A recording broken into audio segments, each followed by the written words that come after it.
Well, communication is obviously two-way, so it's very much about the government listening to the general public, finding out what they think and what their opinions are, as well as, of course, informing that debate and at appropriate times putting forward what the government's opinion is. I think one of the big changes in communication is that in the past it's been very much kind of one-on-one almost, or certainly there's been two-way communication, but the government has talked to the public, and then people in the public have come back with their opinions, and they've told them to the government, and the government has thought about what each of these individual stakeholders has told them, and then kind of comes up with a new set of proposals. Whereas what you see happening now, particularly with the younger generation who are using more social media, is that actually the government is becoming, one voice in the debate. But there's a debate going on between, amongst the different groups in society, and the government can listen to that debate and not necessarily can learn from it without participating in it, but at times the government may need to participate in it or even facilitate the debate. So I think the communication challenges are changing quite rapidly as a result of the growth in social media. Now, at the moment, that's more limited to the younger generation, but I think it's going to be very clear that in the next few years, just as with other internet technologies, the adoption rate amongst in the mainstream and amongst older people will also grow. The biggest change over the last 10 years is the greater use of the internet for communications.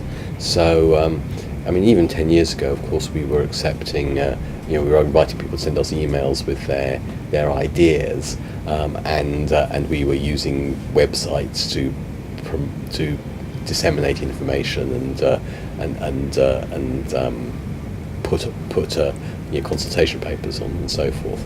But as the internet has changed, you see the government also making use of the new social media, whether that's through the government uploading things to YouTube, whether it's government officials beginning to use Facebook accounts or Twitter accounts.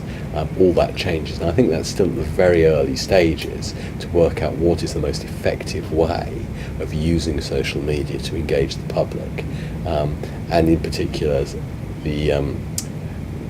which segments of the public can be effectively reached in that way.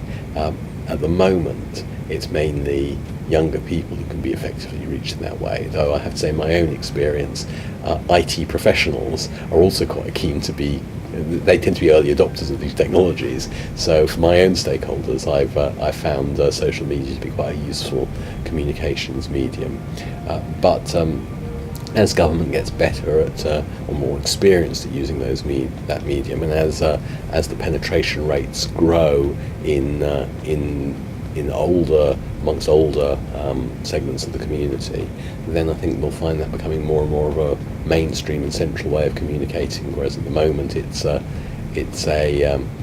really experimental. I think engaging with the public, in a way, you first of all ask, well, what's the benefits of engaging with the public? And clearly, if you engage with the public effectively, it means you end up with better policy, and you end up with greater buy-in to policy. So I think if you look at how can the use of social media serve that, it's quite hard to reach younger people through any other medium.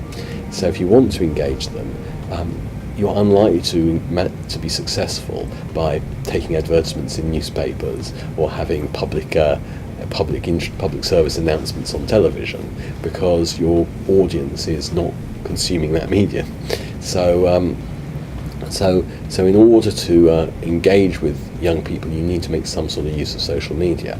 By doing that, the government can have a better understanding of how that segment of the community feels. It can, and a better and more detailed understanding for that matter. It can therefore make use of that to test out policy ideas and end up with policies that better reflect the needs and opinions and aspirations of that group of people. It can also get some early warning of if it's doing something which is going to really alienate or create opposition amongst a segment of young people. All that I think is useful. And of course the government, one of the things that social media does is it enables the government to appear to be much more of a kind of have much more of a human face. So when government officials, so if I take my own example, I post on Twitter a few times a day, and people occasionally ask me questions and I answer them, and they're usually pretty surprised that they're getting an answer from a senior government official personally. But I think what does happen is it makes the government have a much more human face, because there's really a person who they're engaging with. Now, of course, it's unrealistic to expect that every member of the community can have a personal response from whichever government official they'd like to respond to them personally, irrespective of the volume. I mean, at the moment, I think the volume is quite manageable, but you can't do that if on the telephone. People don't expect that if they phone up a senior government official, they'll always be able to talk to them straight away, or even by letter. So some of those kind of expectations will need to get adapted for social media. But I do think that one way or another, it enables government to demonstrate its sincerity in listening, and its sincerity in wishing to engage and come across as more human, and that can actually help the government's image, as well as come up with better policies that will have better impact and will command wider support.